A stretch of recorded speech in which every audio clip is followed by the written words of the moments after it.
All right, it's 5:30. Welcome to Pitch Day for 500K. My name's Jeff Sailing. I'm one of the founders at Startup NV and the executive director and a general partner in some of the funds that we'll talk about this afternoon. Today we're going to hear from Adam. First, we'll hear from Adam at Bizora, and then we're going to wrap up with Dana at Shortlist. And congratulations to Dana and Adam for getting through our process to get up here in front of the room and talk to folks. And because we put them through a little bit of review, et cetera. So thanks for going through that. These companies, they do represent the top candidates from that rigorous screening process. And there's probably 15 or 20 companies that we go through for everyone who get to come up here. Startup NV is Nevada's statewide nonprofit startup accelerator and incubator. We operate 7 free entrepreneurship programs supported by government grants and corporate sponsors.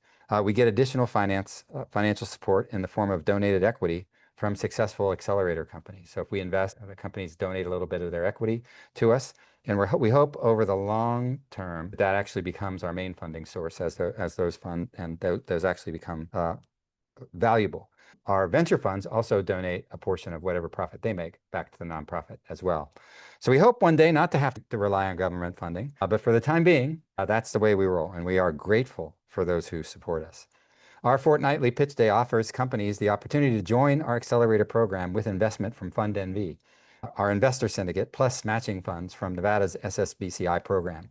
Since 2021, we've invested directly about $11.5 million in about 25 companies, and another $6.5 to $7 million of PIPE funding for public companies who have come through our program.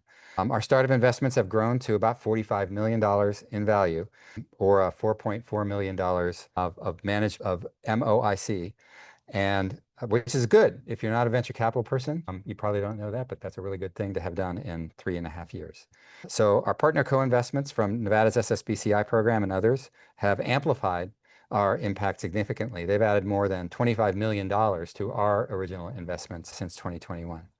So a legal disclaimer for today's pitches are for investment from our legally compliant venture funds and syndicate, restricted to SEC accredited and Nevada certified investors. We welcome everybody in the community to attend for educational and entertainment purposes, but these pitches are not to be considered a general solicitation for investment. They are pitching to investment from us. Now, if you are an accredited investor or a Nevada certified investor and want to join us, you can always sign up with us through our website, startupnv.org. So special thanks to the City of Las Vegas, Clark County, the Governor's Office of Economic Development, the EDA, for sponsoring Startup NV, and for our friends here at Woven. This place is such a great place, and we are grateful every time that we get to come here and do it. So Adam, since you're up first, why don't you join us up front, get your slides going, and you can begin. Perfect? Yes. All right, perfect. So hi, everyone. Thank you so much for having us. My name's Adam. I'm like the founder and CEO of Bizora AI tax intelligence platform. So before we dive in, I just want to talk about the why for Bizora. Because at Bizora, we believe that no matter wherever you are in the world, if you're making a consequential decision that's about your business, your personal life, or your family, a single regulation should not be the one that derails from that life's consequential decision. The regulation should be there to help you succeed. Now, what does that mean? Let's say you're a CFO of a manufacturing company, of a publicly traded manufacturing company that isn't doing so well. The stock's like a little bit iffy. One Saturday, your CEO calls you and says, hey, Adam, I have this really good business that we want to acquire. It's a supply chain business that is going to resolve all our issues. But I have a task for you. Can you do some due diligence and find out how we're going to structure it? Should I buy the assets of the company, or should we do an all-stock deal? Now, you put down the phone, and now Adam, the CFO, goes, all right, what should I do? Now, normally what he'll do is go hire a bunch of lawyers, a bunch of consultants to come up with these slide decks. Thanks so much. With these slide decks that will tell you like, hey, how are you supposed to structure this deal? Now, why do I know this? Because I used to do that for the last 6 years at Ernst & Young. All right, so this is what we say we're going to solve at Bizora.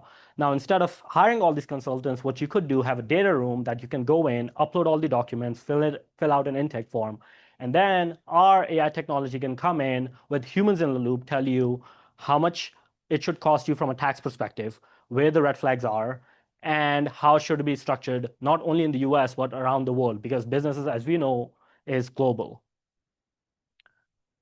Okay, so here's the problem that we're trying to solve today. There's three verticals we're trying to solve at the same time, but they fit in perfectly into what we're trying to do. The first is fintechs. Most fintechs around the US, there's around 73,000 that have fintechs are launched in the US, but most of them do not have a tax component built in. Let's say you are a mortgage lender that like finds a mortgage, the best mortgage in your state, but how do you make sure that people who are buying these do not have adverse tax consequences? They do not have the time to implement this. So we, using our tech, already are able to install these fintechs for you. Second are these deal teams, which we talked about beforehand. The CFO that comes in that wants to like acquire a new business, how does he go, instead of paying millions of dollars to these consultants, is there a better way to do it? And then most of the smaller CPA firms lose a lot of money and lose a lot of business because they are not able to provide this business. And finally, we're talking about CPA firms. CPA firms in the sense that around the top 500 in the US, most of the business is taken by the top 50, but the lower ones do not have the resources to either pay $4,000 for the seat of legacy tools for research assistants, and there is an impending loom of retirement coming that will take away most of this knowledge that has been gained over years. So how do we fulfill that and bridge the gap between new associates and old associates retiring? So this is our solutions. For fintech APIs, we are able to embed our tech into their technology so that they have the software, we are able to fulfill that tax portion. Secondly, we are building the M&A engine that goes live on 12/31 that can take all the documents that you upload and give you a tax strategy based on that at the end space. And finally, the CP assistant that already launched on 6/30. So you must be thinking, you guys probably are doing too much, but we have like a way that we're trying to structure it into so it fits in nicely with our portfolio. And this is our product roadmap. We already launched the tax assistant 6/30, 2025 in beta for the 415. Already 20 firms used it. We had those feedback, and yesterday we just signed another big one, CPA firm. So they were already onboarding these to come in, test out, and make their workflow automations. And then using that on 12/31/2025, we're launching the M&A engine. The M&A engine will basically take your documents, generate your strategies for you. And finally, in Q1 2026, we'll use all of that tech to now start hosting this stuff locally on their own for either fintechs or firms or private equity firms that need it.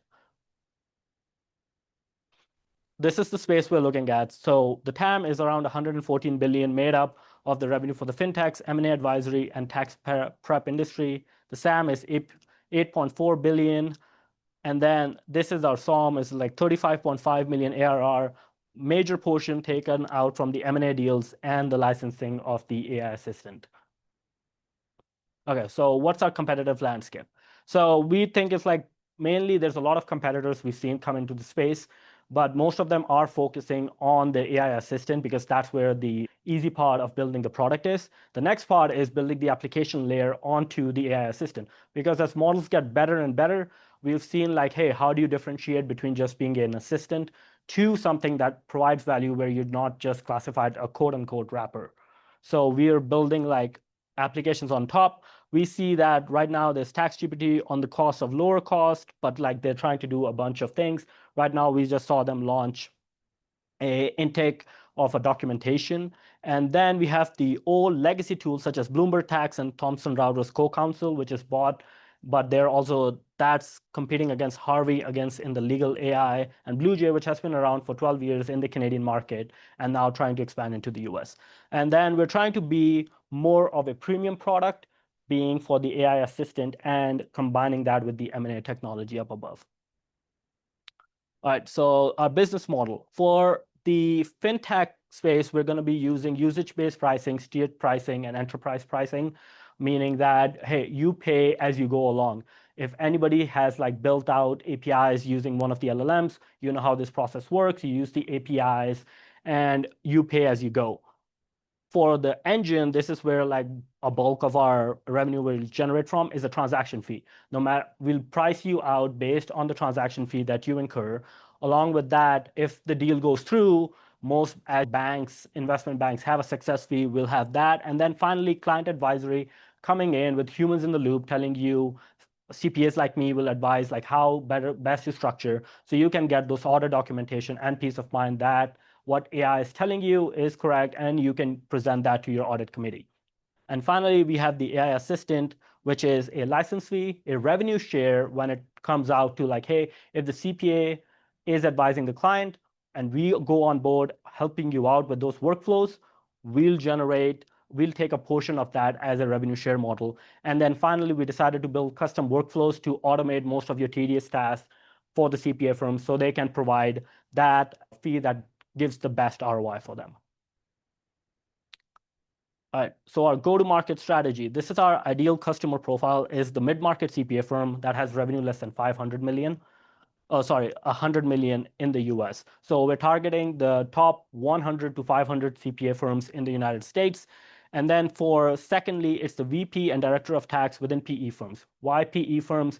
Because we realize they do a lot of acquisitions throughout the year and they fit really well into our service products, what they're using. So we have already onboarded one private equity firm, and we're working with them to understand their custom workflows and build tools for them.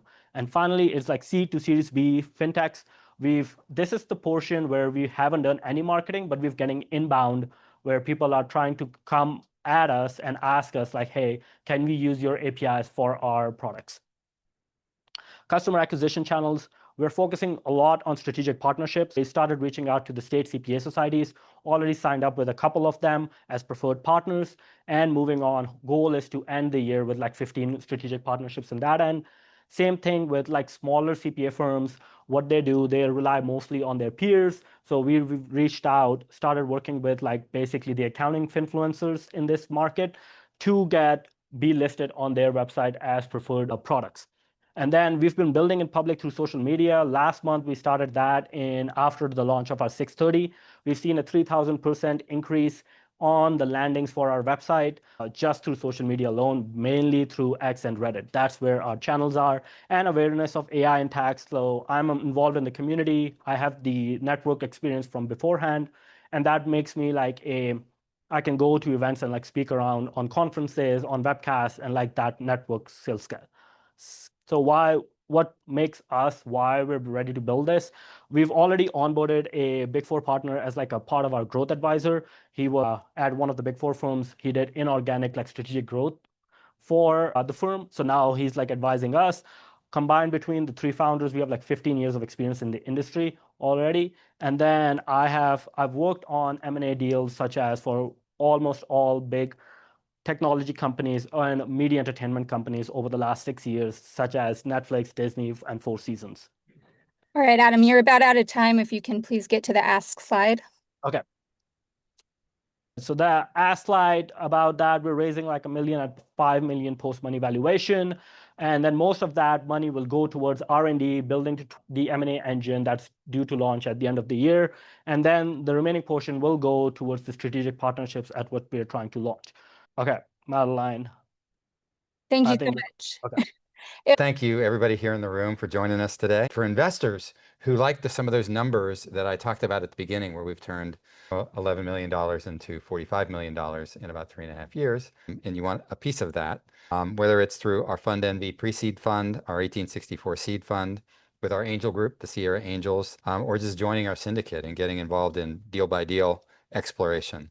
Follow that workflow at Startup NV online that says I'm an investor, and you can put in a form and book an appointment, and we will tell you more about it.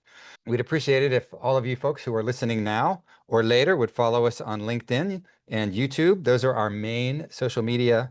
There you'll find out about our pitch days and about all of our events that are going on. We also have a startup weekend coming up and startup week later in September. Big event here in Vegas, and you'll get access to all of that information and what's going on with us throughout the market. Thanks to everybody who attended here today, to everybody who asked questions, to everybody who just attended and clapped and cheered on the founders, and to our team that puts on this event every other week. Just join us in 2 weeks for 2 additional Nevada startups who will tell us all about themselves and what they're working on. And until then, take care of yourself. And if you can, someone else too. We will see you back here in 2 weeks. Bye.